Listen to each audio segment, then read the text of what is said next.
নিজামুদ্দিন আউলিয়া মস্ত বড় বুজুর্গ, হাজার হাজার মুরিদ আছে, লক্ষ লক্ষ মুরিদ ওনার আছে। দুনিয়ার জমিনে অনেক বড় পাক্কা ব্যক্তি। এইভাবে দিন চলতেছে। ওনার জামানায় একজন বড় বুজুর্গ আলেম ছিলেন। তিনি যেই জমানায় পীর ছিলেন, এই জমানায় একজন বড় আলেম ছিলেন।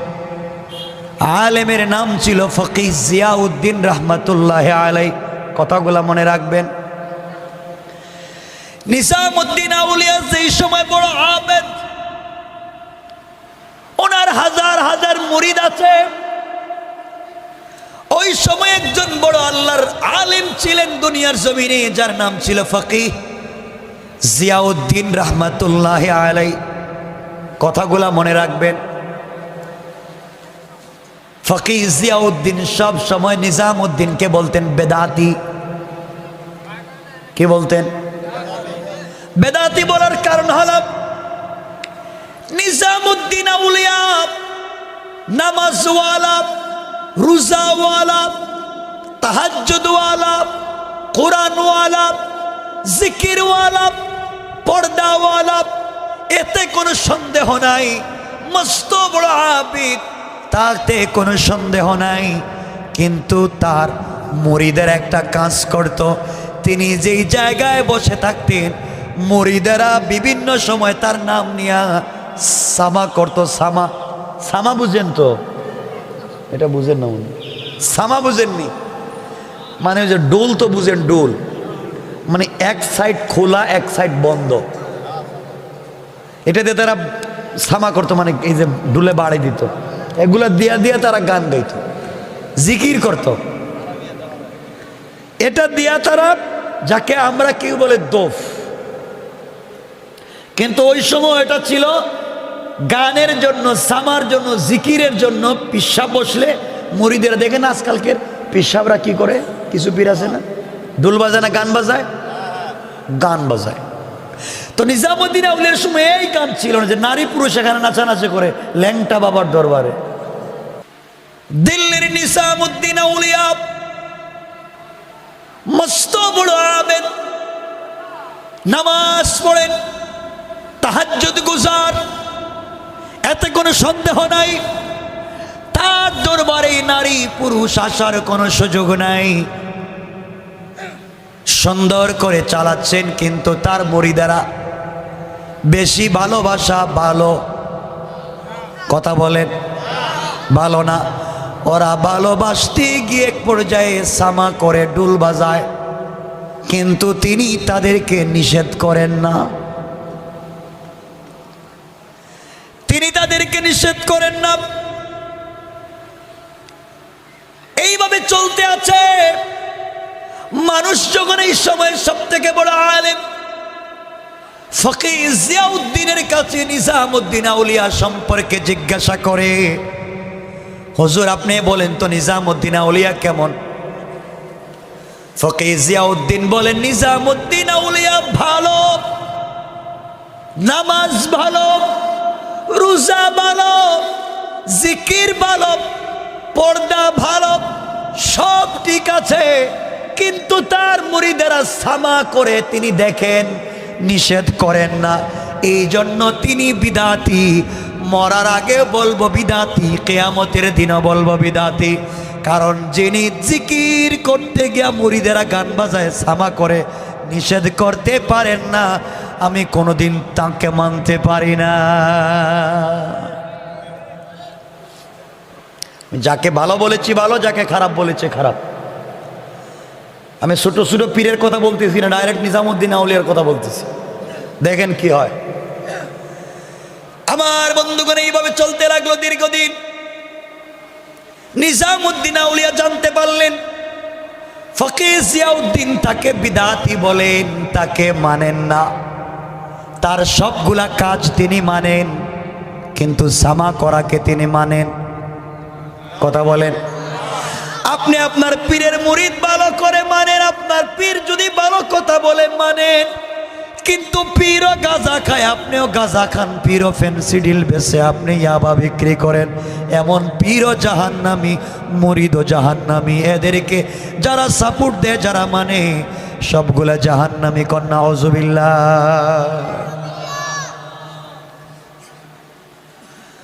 আমার বন্ধুগণ, একবার ফকির জিয়াউদ্দিন অসুস্থ হয়ে পড়লেন। দিল্লির সব থেকে বড় আলিম ফকির জিয়াউদ্দিন অসুস্থ হয়ে গেলেন। সবাই মনে করলো তিনি আর বাঁচবেন না। এমন সময় নিজামুদ্দিন আউলিয়া একদিন এক প্রোগ্রামে যাচ্ছেন।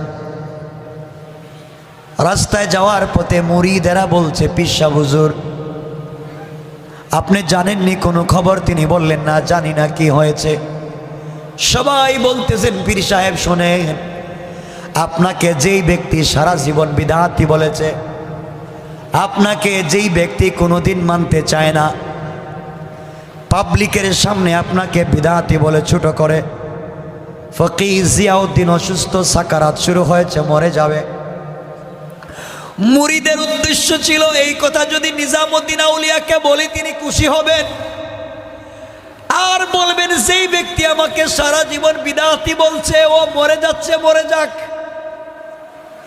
যা আমরা করবো, আমরা হলে তো ফেসবুকে টুইটারে আমাদের পীর সাহেবের নাম দিয়ে লাগাই দিতাম। নিজামুদ্দিন আউলিয়া বলেন, সত্যি কি তুমি দেখে এসেছ? সত্যি কি তুমি জানো তিনি অসুস্থ? কয়, হ্যাঁ আমি জানি অসুস্থ। এমন সময় নিজামুদ্দিন আউলিয়া বললেন, আমার সবগুলা প্রোগ্রাম ক্যান্সেল, আমি আজকে কোনো প্রোগ্রামে যাব না, আমি আজকে কোনো মাহফিলে যাব না, তোমরা আমাকে নিয়ে চলো, ফকির জিয়াউদ্দিনকে অসুস্থ দেখতে যাব। সারা জিন্দেগি এই লোকটা আমাকে বিদআতি বলতে পারে, কিন্তু তিনি হলেন এই জামানার সব থেকে বড় আলেম, তাকে সম্মান দেওয়ার জন্যে আমাকে কি বলল তা জানতে চাই না। একজন বড় আলেমকে সম্মান জানাতে তার ইন্তেকালের সময় তাকে দেখতে যেতে চাই। সুবহানাল্লাহ বলেন। নিজামুদ্দিন আউলিয়া তার মুরিদদেরকে নিয়ে চলতে লাগলেন ফকির জিয়াউদ্দিনের বাড়ির দিকে। ফকির জিয়াউদ্দিনের বাড়িতে যাওয়ার পরে মেহমান খানায় তিনি বসে পড়লেন। নিজামুদ্দিন আউলিয়া তার খাদেমদেরকে বললেন, খাদেমেরা শোনো, তোমরা ফকির জিয়াউদ্দিনের খাদেমদের সঙ্গে কথা বলো, কথা বলে বলো আমি নিজামুদ্দিন আউলিয়া এসেছি, তার সঙ্গে দেখা করতে চাই, একটু সুযোগ দেওয়া যাবে কিনা। নিজামুদ্দিন আউলিয়ার খাদেম ফকির জিয়াউদ্দিনের খাদেমের সঙ্গে কথা বলে জিয়াউদ্দিনের সামনে পৌঁছে গিয়েছেন।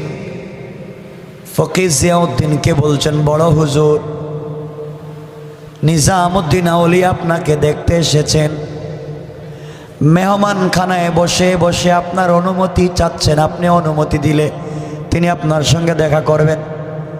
ফকির জিয়াউদ্দিন শুয়ে আছেন, বসতে পারেন না, দাঁড়াতে পারেন না, এত অসুস্থ। তিনি বললেন, তুমি কে? তোমাকে আমি চিনি না।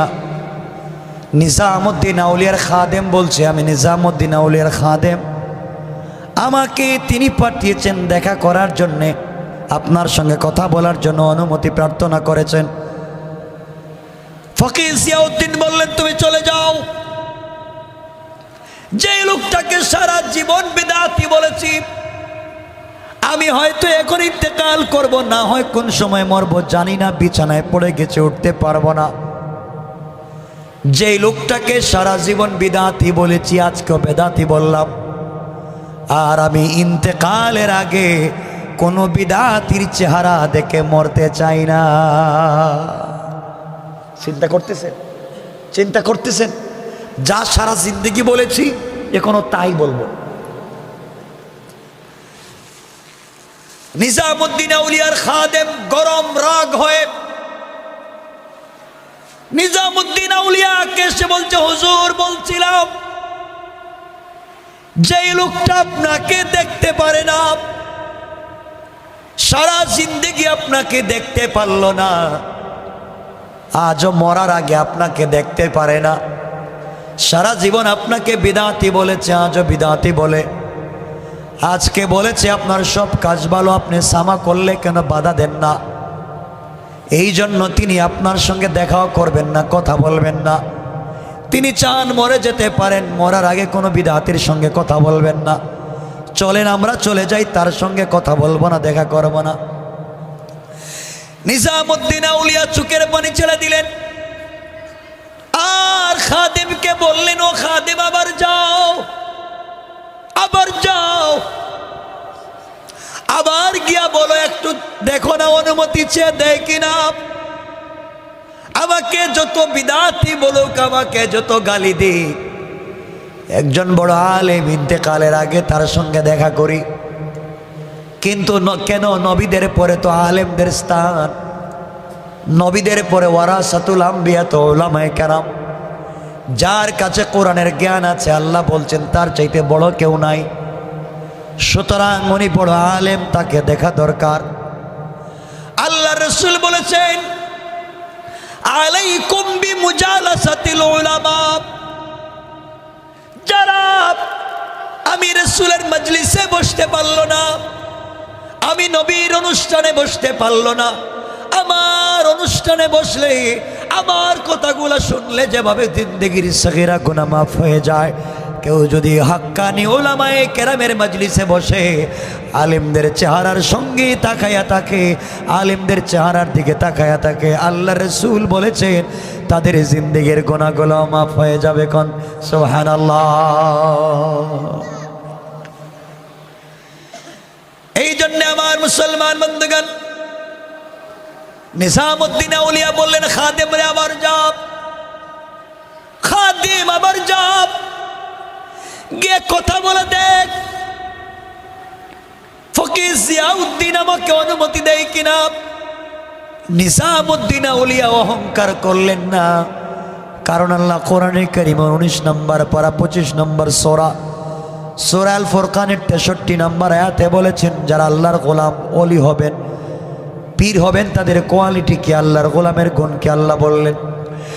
আবার আল্লাহ বললেন, ওয়া ইবাদুর রাহমানিল্লাযীনা ইয়ামশুনা আলাল আরদি হাওনা।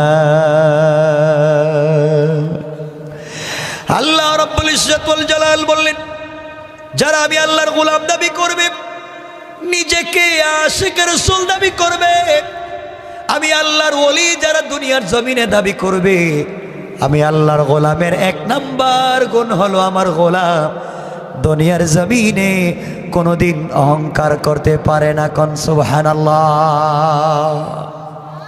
আল্লাহকে মানেন, আল্লাহকে বিশ্বাস করেন, সকল সময়ে আল্লাহর উপরে ঈমান রাখেন, দেখবেন আল্লাহ আপনাকে সকল বিপদ থেকে বাঁচাইয়া দিবেন। দিবেন না ইনশাআল্লাহ? যত বড় অসুস্থ হয়ে যায় আল্লাহর কাছে চাইব। আল্লাহ বলেছেন, গোলাম যত বড় অসুস্থ হ, তুই আমার কাছে চা, কারো কাছে চাইস না, আমি আল্লাহ তোকে সুস্থ করে দিতে পারি। হযরত আইয়ুব আলাইহিস সালাম দীর্ঘ 18 বছর অসুস্থ। কয়দিন? অসুস্থতার কোয়ালিটি জানেন? অসুস্থ হতে হতে পা থেকে মাথা পর্যন্ত পুরো বডি পচে গেছে। পচে এমন দুর্গন্ধ বের হয়, 1-2 কিলোমিটার দূর থেকে দুর্গন্ধ শোনা যায়, নাকে লাগে। পুরা বডি থেকে পোকা বের হয়, মাথা থেকে পোকা, নাক থেকে পোকা, কান থেকে পোকা, হাত থেকে পোকা, পা থেকে পোকা, পেট থেকে পোকা, শুধু পোকা আর পোকা। এই মানুষটার বডির কোনো জায়গা ভালো আছে? এত অসুস্থ। যেই দিন আইয়ুব আলাইহিস সালামের জিহ্বাটাও পচে যাচ্ছে, আল্লাহর কাছে বলছেন, আল্লাহ আমার পুরা বডিটা পচে গেছে, তোমাকে কিছু বলি নাই, আমার পুরা বডি থেকে গন্ধ আর পোকা বের হয়, তোমাকে কিছু বলি নাই। আল্লাহ শুকরিয়া ছিল যে তুমি আমার জিহ্বাটা ভালো রাখছো, আল্লাহ আমার সারা বডি পচায়া দাও, আমার আপত্তি নাই, কিন্তু আমার জিহ্বাটা পচাইয়া পোকা দিও না। আল্লাহ বলছেন আইয়ুব কেন কেন? আল্লাহ এই জিহ্বা দিয়ে আমি যত কষ্টে থাকি আমি যেন তোমার নামের জিকির করতে পারি। আল্লাহ বলেন আইয়ুব এত কষ্টে থাকার পরেও, পুরা বডি পচে গেছে, এত কষ্টে থাকার পরেও আমি আল্লাহকে বলে যাও নাই, শুধু জিহ্বাটা ভালো থাকবার জন্য আমি আল্লাহর কাছে চাইলা, আমি আল্লাহ খুশি হইয়া তোমাকে সুস্থ করে 32 বছরের যুবক বানাইয়া দিলাম। সুবহান আল্লাহ পারেন? কথা বলেন পারেন? পারেন, আল্লাহ পারেন। এজন্য আমার মুসলমান বন্ধুগণ, কষ্ট হচ্ছে আপনাদের? নিজামুদ্দিন আউলিয়ার খাদেম আবার গিয়েছে, আবার গিয়ে বলছি 2 নাম্বার বার হুজুর নিজামুদ্দিন আউলিয়া আমাকে পাঠিয়েছেন, আপনি তার সঙ্গে একটা বার দেখা করবেন, তিনি আসছেন আপনার সঙ্গে দেখা করতে চায়। নিজামুদ্দিন আউলিয়া বললেন একবার বলেছি তার সঙ্গে দেখা করব না, আবারও বললাম দেখা করব না, এখান থেকে চলে যাও। নিজামুদ্দিন আউলিয়ার খাদেম এসে বলছে হুজুর 2 নাম্বার বার গিয়েছি, আমাকে তাড়াইয়া দিয়েছে, এখন চলেন তো চলে যাই।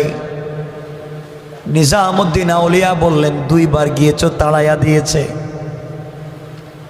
আরেকটা বার গিয়া দেখো না সুযোগ দেয় কিনা। কত দিল নরম করে ফেললেন, কত ছোট হয়ে গেলেন, আরেকবার গিয়া দেখো দেখা করার সুযোগ দেয় কিনা। খাদেম বলছে হুজুর আমি আর যাবই না, 2 বার গিয়েছি, আমাকে বিতাড়িত করে দিয়েছেন, আর যাব না, এখন আমি গিয়ে কি বলবো? নিজামুদ্দিন আউলিয়া বললেন বাবা যাও, এখন গিয়া তুমি তার কাছে ওই কথা বলবা যে নিজামুদ্দিন আউলিয়া তার জিন্দগিতে যত কোনোভাবে যদি কোনো বিদাত করে থাকে, কোনোভাবে চলার পথে যদি কোনো অন্যায় করে থাকে, আপনার ইন্তেকালের আগে আপনার সঙ্গে দেখা করে তওবা করে বিদাত কাজ ছাড়তে চায়। সুবহানাল্লাহ বলেন। সবগুলা বিদাত কাজ ছেড়ে দিতে চায়, এই জন্য তওবা করবার জন্য আপনার কাছে আসতে চাই।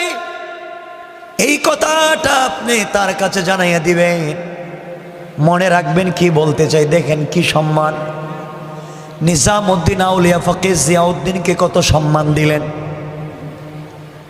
3 বার যখন পাঠালেন, 3 নাম্বার বার খাদেম যাওয়ার পরে বলছে হুজুর এখন আসছি, আপনি একটু দেখা করার সুযোগ দেন। ফকির জিয়াউদ্দিন বললেন তোমাকে 2 বার বলেছি না আসার জন্য, এখন আসছো কেন? এই সময় নিজামুদ্দিন আউলিয়ার খাদেম বলছে হুজুর এখন আপনার কাছে নিজামুদ্দিন আউলিয়া আমাকে পাঠিয়েছে, জীবনে চলার পথে যদি কোনো বিদআত করে থাকেন, তাওবা করার জন্য আসতে চান, আপনি যদি একটা সুযোগ দেন। এই কথা শুধু বলেছে। ফকির জিয়াউদ্দিন বললেন কারা আছো আমাকে কষ্ট করে বসাইয়া দাও, আমাকে একটু বসাও। ফকির জিয়াউদ্দিন বসলেন। এবার নিজামুদ্দিন আউলিয়ার খাদেমকে বলছেন সত্য কথা বলো, সত্য কথা বলো। সত্যি কি নিজামুদ্দিন আউলিয়া ভুল বুঝতে পেরে বিদআত থেকে বাঁচবার জন্য আসতেছেন? বলে হ্যাঁ। ফকির জিয়াউদ্দিন তার খাদেমকে বললে খাদেম তুমি আমার ঘরে যাও, নিজামুদ্দিন আউলিয়া যদি তার সবগুলা অন্যায় থেকে নিজেকে বাঁচাবার জন্যে আমার কাছে আসে তওবা করবার জন্যে, আমি ফকির জিয়াউদ্দিনও তাকে বিশ্বের সব থেকে বেশি সম্মান দিতে চাই, আমিও তাকে সম্মান দিতে চাই। তুমি আমার ঘরে যাও, আমার হোয়াইট শোকেসের ভিতরে জীবনে পাওয়া আমার যতগুলা মাথার পাগড়ি আছে, সম্মান হিসাবে পৃথিবীর যত জায়গায় গিয়েছি, যত জায়গায় আমি সম্মান হিসাবে মাথায় পাগড়ি পেয়েছি, সবগুলা পাগড়ি তোমরা এই মুহূর্তে আমার সামনে নিয়ে আসো। আর একটা পাগড়িকে আরেকটা পাগড়ির সঙ্গে জয়েন্ট লাগাইয়া নিজামুদ্দিন আউলিয়া যেই রুমে বসে আছেন ওই রুম থেকে মাটির মধ্যে বিছাইয়া আমার রুম পর্যন্ত নিয়ে আসো। নিজামুদ্দিন আউলিয়া আমার কাছে আসতে চায়, সে যেন মাটিতে হেঁটে না আসে, তার জুতা সহ যেন আমার পাগড়ির উপর দিয়া হেঁটে হেঁটে আমার রুমে চলে আসে। কোন সুবহানাল্লাহ। একটু আগে কত গরম ছিলেন না? কত রাগ করেছেন, দেখাই করবেন না। কিন্তু একজন মানুষ যখন বলছে আমি তওবা করতে চাই, একজন আলেম নিজের মাথার পাগড়ি তার জন্য বিছাইয়া দিয়েছে। আমি এখান থেকে বুঝাতে চাই, মানুষ চলার পথে ভুল করবে না, করবে না? যুবকেরা ভুল করেছে, একটা দাড়ি রাখে নাই, মসজিদে আসে না, টাকনুর নিচে প্যান্ট চলে গেছে। আপনি কার ছেলে দেখো রে বাবা, টাকনুর নিচে প্যান্ট পরে দাঁড়িয়ে রাখে না, মসজিদ আসে না, আপনি তুচ্ছ তাচ্ছিল্য করলেন না। সে ভুল করেছে, তাকে আপনি বুঝাও।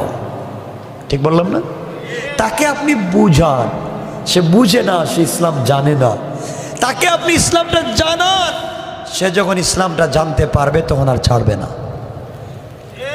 কথা বলেন না কেন? সে যখন ইসলাম জানবে তখন ছাড়বে না। এজন্য তাকে ইসলাম জানান। আমার বন্ধুগণ, এক পর্যায়ে ফকিহ জিয়াউদ্দিনের সবগুলা পাগড়ি যখন বিছায়া দেওয়া হলো নিজামুদ্দিন আউলিয়া রুম পর্যন্ত, আর বলা হলো নিজামুদ্দিন আউলিয়া আপনি ফকিহ জিয়াউদ্দিনের পাগড়ির উপর দিয়ে হেঁটে হেঁটে যান। নিজামুদ্দিন আউলিয়া জুতা খুললেন আর বললেন আমি পাগড়ির উপর দিয়ে হাঁটবো। একজন আলেমের মাথায় পাগড়ি ছিল, ওই পাগড়ির উপর দিয়ে আমি হাঁটবো। তিনি বলেছেন হেঁটে যাওয়ার জন্যে। আমরা হলে তো হাইটা যাইতাম, লাইভও দিতাম, সেলফি উঠে ফেসবুকে দিতাম, দেখো সারা জীবন আমারে বেদাতি বলছে, এখন তার পাগড়ির উপর দিয়ে আমি হাইটা যাই। ঠিক না? আমাদের যে চরিত্র। নিজামুদ্দিন আউলিয়া নিজের জুতা করলেন, পাগড়ির উপর দিয়ে হাঁটলেন না, পাগড়িগুলাকে মাটি থেকে উঠাতে লাগলেন আর নিজের মাথায় পেঁচাতে লাগলেন। আর বললেন ফকিহ জিয়াউদ্দিন যেই পাগড়ি মাটিতে বিছাইয়া দিয়েছেন, আমি ওই পাগড়িটা মাথায় পেঁচাইয়া নিলাম। আর এটাই হচ্ছে ফকিহ জিয়াউদ্দিনের পক্ষ থেকে আমাকে সব থেকে বড় সম্মান। কোন সুবহানাল্লাহ, আল্লাহু আকবার বলেন। আল্লাহ বলছেন আফামান শারাহাল্লাহু সাদরাহু লিল ইসলাম ফাহুয়া আলা নূরিম মির রাব্বি। যার কাছে ইসলামের জ্ঞান আছে সে সব থেকে বড় ব্যক্তিত্ব, সে সব থেকে বড় জিনিস, সব থেকে পাওয়ারফুল ব্যক্তি। আল্লাহ বলছেন সে হচ্ছে আমি আল্লাহর জ্ঞান থেকে পাওয়া আলোর মধ্যে আছে। কোন সুবহানাল্লাহ।